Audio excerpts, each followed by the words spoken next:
भार उठाने और इसे स्थिर करने के मॉड्यूल में आपका स्वागत है।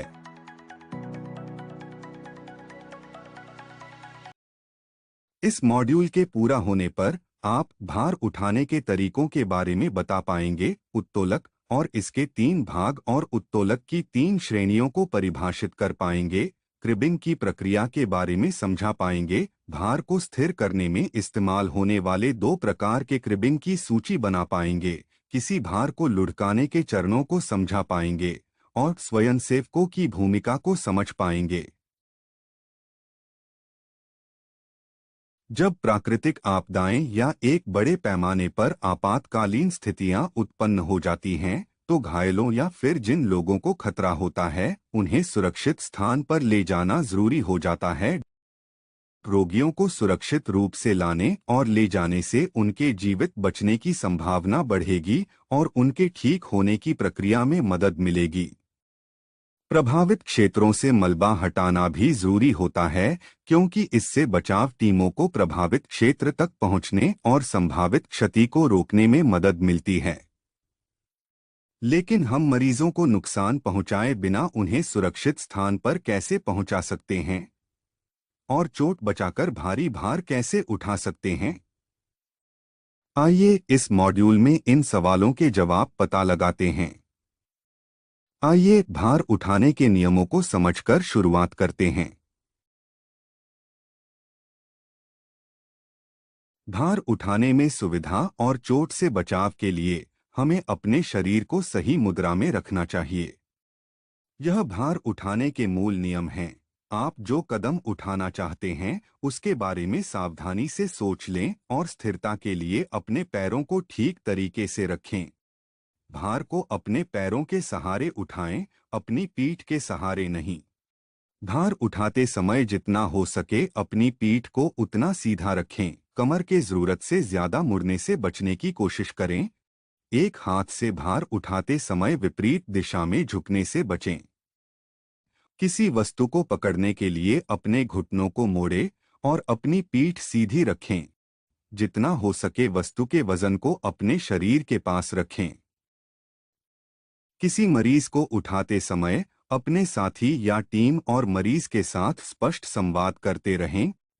आंख से आंख मिलाकर बात करें, यह समन्वय बनाए रखने का एक जरूरी पहलू है और सुरक्षा और दक्षता बनाए रखने के लिए शुरुआत से आखिरी तक मौखिक रूप से समन्वय करते रहें। किसी आपदा की स्थिति में भार उठाना एक जरूरी काम हो जाता है।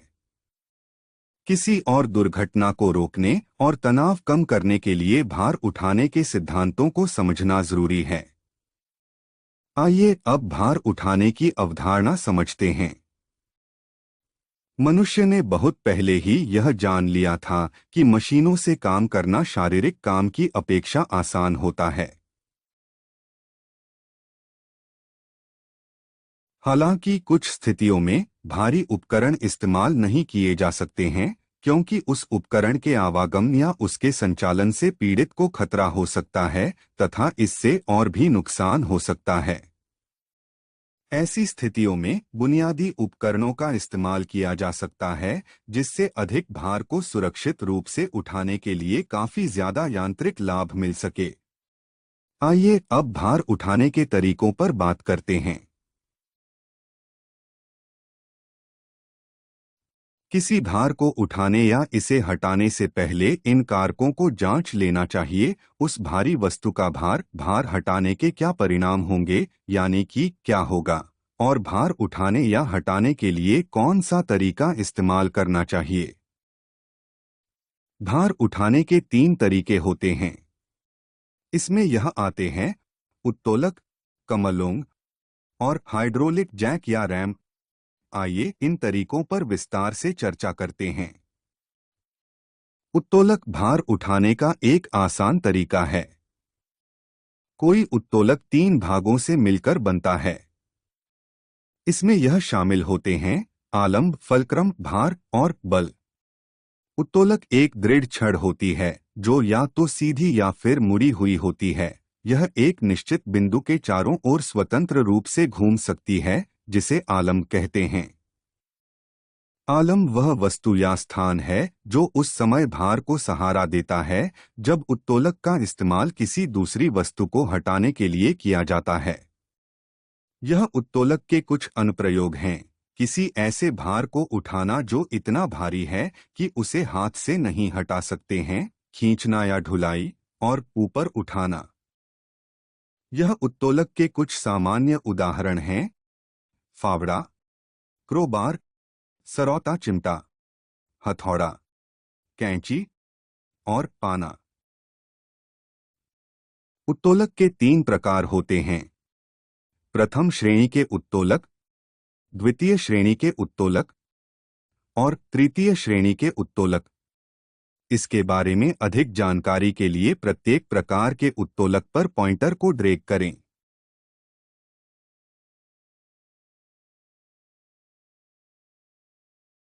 प्रथम श्रेणी के उत्तोलक में आलम्ब को बल और भार के बीच में रखा जाता है। किसी भार को ऊर्ध्वाधर रूप से उठाते समय यह व्यवस्था सबसे ज्यादा यांत्रिक लाभ देती है। आप ज्यादा लंबे उत्तोलक का इस्तेमाल करके यांत्रिक लाभ बढ़ा सकते हैं। वस्तुओं को क्षैतिज रूप से विस्थापित करने के लिए यह सबसे उपयोगी और कुशल उत्तोलक है। इसमें सबसे ज्यादा यांत्रिक लाभ मिलता है। क्रोबार और प्राय बार प्रथम श्रेणी के उत्तोलक के अच्छे उदाहरण हैं। ये वस्तुओं को ऊर्ध्वाधर रूप से उठाने के लिए बहुत उपयोगी होते हैं।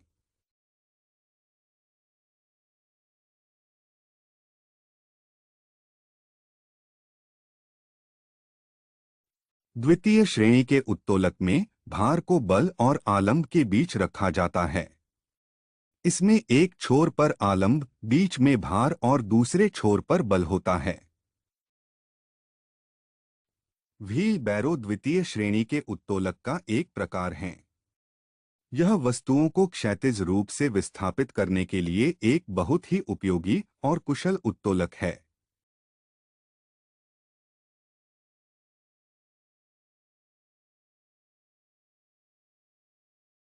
तृतीय श्रेणी के उत्तोलक में बल को भार और आलम्ब के बीच लगाया जाता है। इसमें एक छोर पर भार होता है, इसके विपरीत छोर पर आलम्ब और बीच में बल होता है। इस प्रकार के उत्तोलक का इस्तेमाल तब किया जाता है जब किसी वस्तु को अधिक दूरी तक ले जाने के लिए बल का इस्तेमाल कर सकते हैं। फावड़े और झाड़ू तृतीय श्रेणी के उत्तोलक के उदाहरण हैं।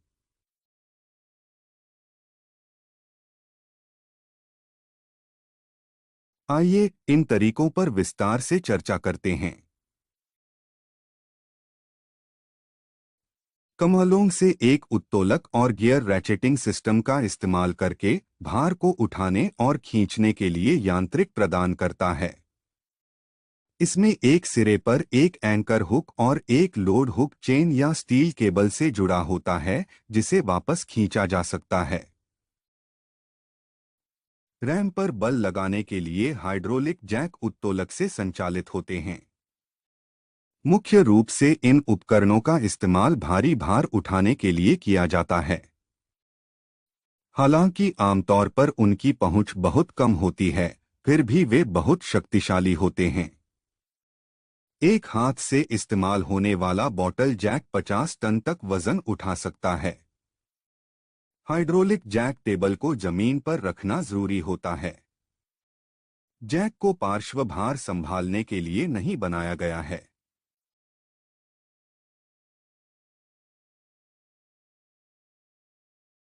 अब तक आपने मरीजों को स्थानांतरित करने और भार उठाने के अलग-अलग तरीकों के बारे में सीखा है। आइए अब आपकी समझ परखने के लिए एक गतिविधि करते हैं। यहाँ पर कुछ शब्द और उनसे संबंधित चित्र हैं। शब्द को ड्रैग करें और उसके चित्र से मिलाने के लिए उसे स्लॉट में ड्रॉप करें और सबमिट पर क्लिक करें।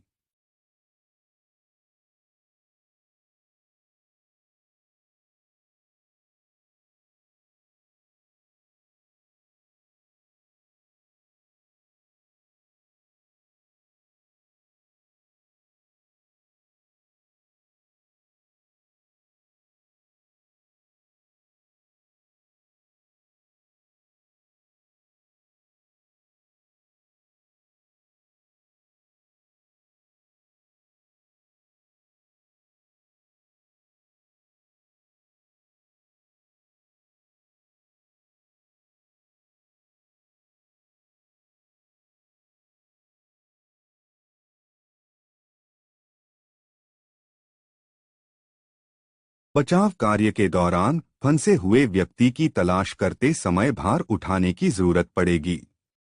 ऐसी स्थितियों में आपको फंसे हुए व्यक्ति के साथ साथ बचावकर्ता की सुरक्षा सुनिश्चित करने की जरूरत होती है। ऐसा करने के लिए भार उठाने के लिए अस्थायी मदद की जरूरत होती है। अस्थायी मदद का एक तेज और आसान तरीका क्रिबिंग है। आइए अब क्रिबिंग के तरीके के बारे में बात करते हैं जो भार को स्थिर करने और सहारा देने के लिए इस्तेमाल होते हैं। क्रिबिंग में भार को स्थिर करने और सहारा देने के लिए लकड़ी के टुकड़ों का इस्तेमाल करके एक मेज जैसा प्लेटफॉर्म बनाया जाता है। किसी वस्तु के वजन को सहारा देने के लिए पंक्तियों और स्तंभों की तरह छोटे छोटे लकड़ी के टुकड़ों को व्यवस्थित करके क्रिबिंग बनाया जाता है। शिन का इस्तेमाल छोटे स्थानों में भरने और वस्तु को उठाते समय उसकी स्थिति को सुरक्षित रखने के लिए किया जाता है। शिन का इस्तेमाल बल के कोण को बदलने के लिए भी होता है, जिससे असमान या ढलान वाली सतहों पर अधिकतम संपर्क बनाया जा सके। लकड़ी के क्रिबिंग सिस्टम में खराबी काफी धीमे धीमे आती है और लकड़ी के रेशे टूटने के कारण इससे काफी शोर होता है। इससे आमतौर पर बचाव कर्मियों को इसके विफल होने की अच्छी खासी चेतावनी मिल जाती है। क्रिबिंग सिस्टम को विफल होने से बचाने के लिए क्रिबिंग को बेहतर बनाने के लिए जरूरी चीजों के बारे में सोचना जरूरी है। इसकी आवश्यकताएं निम्न हैं। इस्तेमाल होने वाली सामग्री के दोनों तरफ की सतह सपाट होनी चाहिए और यह सामग्री उस वस्तु का वजन संभालने लायक होनी चाहिए जिसे सहारा देना है। क्रिबिंग सिस्टम के लिए इस्तेमाल होने वाली सामग्रियों के उदाहरणों में यह आते हैं: फर्नीचर, ईंटें, कंक्रीट के ब्लॉक, टायर और रिम। आइए अब अलग अलग तरह के क्रिबिंग के बारे में जानते हैं।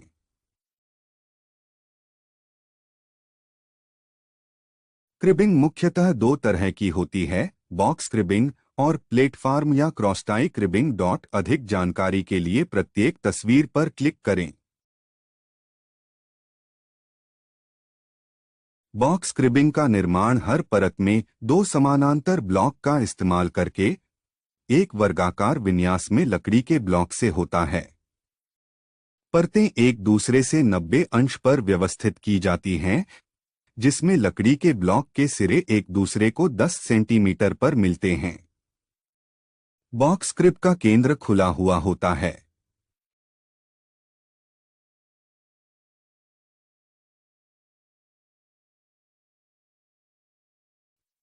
प्लेटफॉर्म या क्रॉसटाई क्रिबिंग को 3 या इससे ज्यादा लकड़ी के टुकड़ों से ठोस परतों वाली लकड़ी के ब्लॉक से बनाया गया है। परतें एक दूसरे से 90 अंश पर सेट होती हैं। लकड़ी के टुकड़ों के बीच या तो बहुत कम या फिर बिल्कुल भी जगह नहीं छोड़ी जाती है। लकड़ी के टुकड़ों के सिरे भी एक दूसरे से 10 सेंटीमीटर तक पर ओवरलैप होने चाहिए।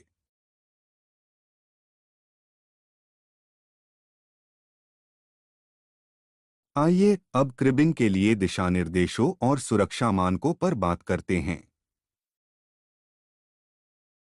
क्रिबिंग के लिए सामान्य दिशानिर्देश ये हैं। विशेष तौर पर मिट्टी और डामर जैसी नरम सतहों पर भार को समान रूप से वितरित करने के लिए पहली परत ठोस होनी चाहिए। सामान्य नियम यह है कि क्रिबिंग की ऊंचाई को क्रिबिंग के लिए इस्तेमाल होने वाले लकड़ी के टुकड़ों की चौड़ाई से 3 गुना तक ही रखा जाए, जिसमें ऊंचाई और चौड़ाई का अनुपात 3:1:1 होता है। उदाहरण के लिए, अगर लकड़ी के टुकड़े पहले क्रिबिंग के एक तरफ से आखिरी क्रिबिंग के बाहरी हिस्से तक 1 मीटर चौड़े हैं, तो क्रिबिंग की ऊंचाई 3 मीटर से ज्यादा नहीं होनी चाहिए। हमेशा लगभग 10 सेंटीमीटर तक ओवरलैप करें। यह अलग अलग टुकड़ों के कोनों को टूटने से बचाता है, जिससे पूरी स्थिरता पर नकारात्मक प्रभाव पड़ सकता है। क्रिबिंग में 2 या 3 के समूह वाली प्रत्येक परत के विन्यास में 10 सेंटीमीटर गुना 10 सेंटीमीटर से 20 सेंटीमीटर गुना 20 सेंटीमीटर वाला कई समूहों वाला विन्यास शामिल होना चाहिए। की भार वहन करने की क्षमता लकड़ी के प्रकार और गुणवत्ता पर निर्भर करती है। यह क्षमता भार वहन करने वाली सभी सतहों के योग पर लंबवत ग्रेन लोड भार द्वारा निर्धारित की जाती है। ठेकेदारों द्वारा या फिर अल्पकालिक आपातकाल की स्थिति में इस्तेमाल होने वाली क्रिबिंग अक्सर पार्श्व शक्ति के लिए केवल बियरिंग के बीच के घर्षण पर ही निर्भर करती है, जो बाद में लगने वाले झटकों के लिए पर्याप्त नहीं होती है। घर्षण के अलावा टुकड़ों के बीच पार्श्व प्रतिरोध बनाने के लिए अलग-अलग टुकड़ों को दांतेदार बनाया जा सकता है। क्रिबिंग के जोड़े के बीच पार्श्व शक्ति और विकर्ण वाले ब्रेस को बेहतर बनाने के लिए धातु की क्लिप भी इस्तेमाल की जा सकती हैं। क्रिबिंग सिस्टम लगाते समय जिन सुरक्षा उपायों का पालन करना चाहिए वे नियम यहाँ दिए गए हैं। 1 इंच ऊपर उठाएं और 1 इंच क्रिब करें। क्रिबिंग करते समय कभी भी अपने हाथों को भार के नीचे न रखें और अधिकतम स्थिरता के लिए क्रिबिंग की ऊंचाई क्रिबिंग ब्लॉक की चौड़ाई के 3 गुना से ज्यादा नहीं होनी चाहिए, यानी कि यह अनुपात 3:1 होना चाहिए। आइए आगे भार उठाने और इसे स्थिर करने की प्रक्रिया पर बात करते हैं। भार उठाने और इसे स्थिर करने की प्रक्रिया में उस वस्तु या भार को धीरे धीरे उठाया और पर्याप्त निकास और स्थिरता प्राप्त होने तक क्रिबिंग की एक परत को दूसरी परत में लगाया जाता है। आइए भार उठाने और इसे स्थिर करने की प्रक्रिया को चरण दर चरण देखते हैं। ध्यान रखें कि कोई भी काम शुरू करने से पहले पूरे व्यक्तिगत सुरक्षा उपकरण या पीपीई का इस्तेमाल करें। प्राय बार या ऐसे ही किसी उपकरण का इस्तेमाल करके शुरुआती जगह बनाएं। प्राय बार के साथ एक उत्तोलक प्रणाली लगाएं।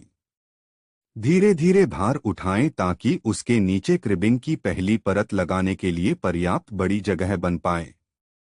जब आप भार उठा रहे हैं तो भार को धीरे धीरे ऊपर उठाने के लिए वेज इस्तेमाल करें। यदि प्राय बार फिसलता है या फिर टूट जाता है तो यह भार को कुछ भी दूरी गिरने से बचाएगा। यह जरूरी नहीं है कि क्रिबिंग की अगली परत को पूरी ऊंचाई तक एक ही बार में उठाया जाए। आलम को ऊपर उठाएं, भार को फिर से उठाएं और क्रिबिंग के अगले स्तर को लकड़ी के टुकड़ों के साथ पिछली परत से 90 अंश पर लगाएं। यहाँ दिखाया गया वीडियो एक भार उठाने और उसके नीचे पालना डालने की प्रक्रिया को दर्शाता है।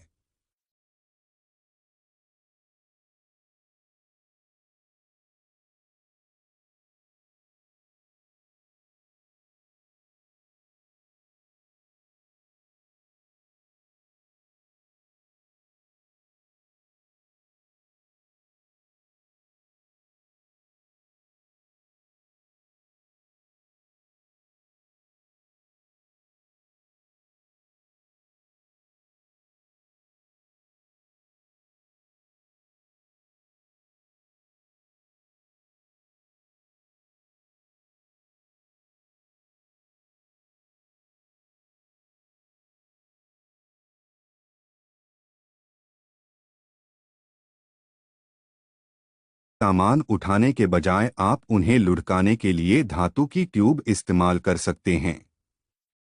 किसी भार को लुढ़काने के लिए इन आसान से चरणों का एक गाइड की तरह पालन करें। प्रथम श्रेणी के उत्तोलक का इस्तेमाल करके भार को धीरे से बस इतना उठाएं कि उसके नीचे 3 धातु के ट्यूब लगाए जा सकें। क्रिबिंग के लिए भार उठाने की तकनीक इस्तेमाल करें। फिर द्वितीय श्रेणी के उत्तोलक इस्तेमाल करके भार को मनचाही दिशा में धक्का दें। भार के लुढ़कने पर उसे घुमाने के लिए ट्यूब को घुमाया जा सकता है। यहाँ दिखाया गया वीडियो किसी भार को रोल करने की प्रक्रिया को दर्शाता है।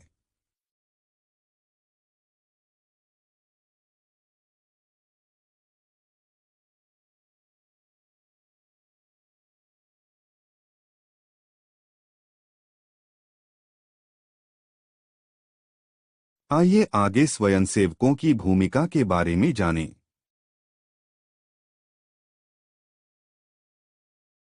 स्वयंसेवक कई तरीकों से मदद कर सकते हैं। स्वयंसेवक घटनास्थल पर मौजूद जोखिमों को हटाकर पीड़ितों की सुरक्षा सुनिश्चित करने में जिम्मेदार लोगों की मदद कर सकते हैं। स्वयंसेवक घायल पीड़ितों को अपने हाथों से या स्ट्रेचर इस्तेमाल करके ले जाने में बचावकर्ताओं की मदद कर सकते हैं। वे घायल पीड़ितों की ड्रेसिंग करने और उन्हें शांत करने में भी एमएफआर की मदद कर सकते हैं। स्वयंसेवकों को यह बात पता होनी चाहिए कि कुछ विशेष स्थितियों में रोगी को कुछ विशेष तकनीकों की जरूरत होती है ताकि घाव ज्यादा न बढ़े। ऐसी स्थिति में किसी चिकित्सक या डॉक्टर की प्रतीक्षा करें। स्वयंसेवक बुनियादी जीवन रक्षा प्रणाली के रखरखाव में चिकित्सा कर्मचारियों की मदद कर सकते हैं।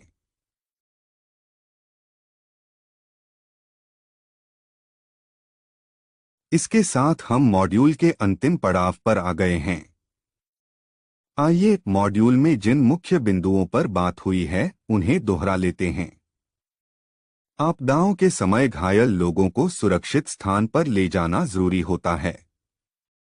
जो मरीज चल फिर सकते हैं उनके लिए दो अलग अलग स्थितियां होती हैं, जब चोट लगने का कोई खतरा न हो और जब वह जगह संभवतः असुरक्षित हो या वहां तत्काल कोई खतरा होने की संभावना हो। रोगियों को एक जगह से दूसरी जगह ले जाने की तकनीकों को आपातकालीन कदम और गैर आपातकालीन कदम के रूप में बांटा गया है। आपातकालीन कदम उठाने की स्थितियों में आग, विस्फोट और रोगी को खतरों से बचाने में असमर्थ होना शामिल है। जब मरीज स्थिर हो और आपके पास यह कदम उठाने के लिए पर्याप्त समय और लोग हों तो गैर आपातकालीन कदम लेने को प्राथमिकता दी जाती है। भार उठाने के लिए 3 तरीके होते हैं। इसमें शामिल चीजें यह हैं: उत्तोलक, कमलोंग और हाइड्रोलिक जैक या रैम। अस्थायी रूप से भार को सहारा देने का एक तेज और आसान तरीका क्रिबिंग है। क्रिबिंग पंक्तियों और स्तंभों में व्यवस्थित छोटे आकार के लकड़ी के टुकड़ों से बना होता है, जिससे किसी वस्तु के भार को सहारा मिलता है। क्रिबिंग मुख्यतः 2 प्रकार की होती है: बॉक्स क्रिबिंग और प्लेटफॉर्म या क्रॉसटाई क्रिबिंग। किसी भार को उठाने और स्थिर करने की प्रक्रिया में आवश्यक वस्तु या भार को उठाना और पर्याप्त निकास और स्थिरता प्राप्त होने तक एक के बाद एक क्रिबिंग की परत डालना आता है।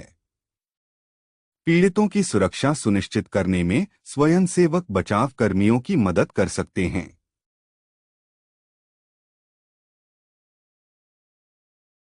अब इस विषय के बारे में आपकी समझ को परखने का समय है।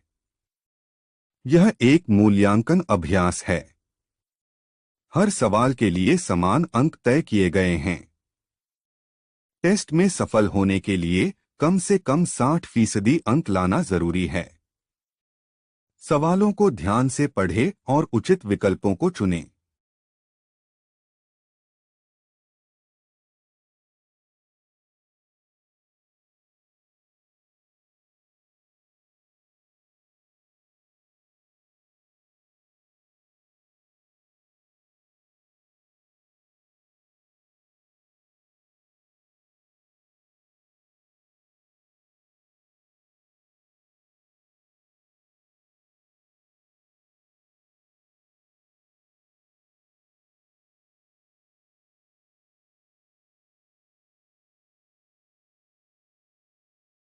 बधाई हो, आपने वजन उठाना और इसका संतुलन मॉड्यूल सफलतापूर्वक पूरा कर लिया है। आप वापस जा सकते हैं और ऐसी किसी भी चीज की जांच कर सकते हैं जिसके बारे में आप अनिश्चित हैं।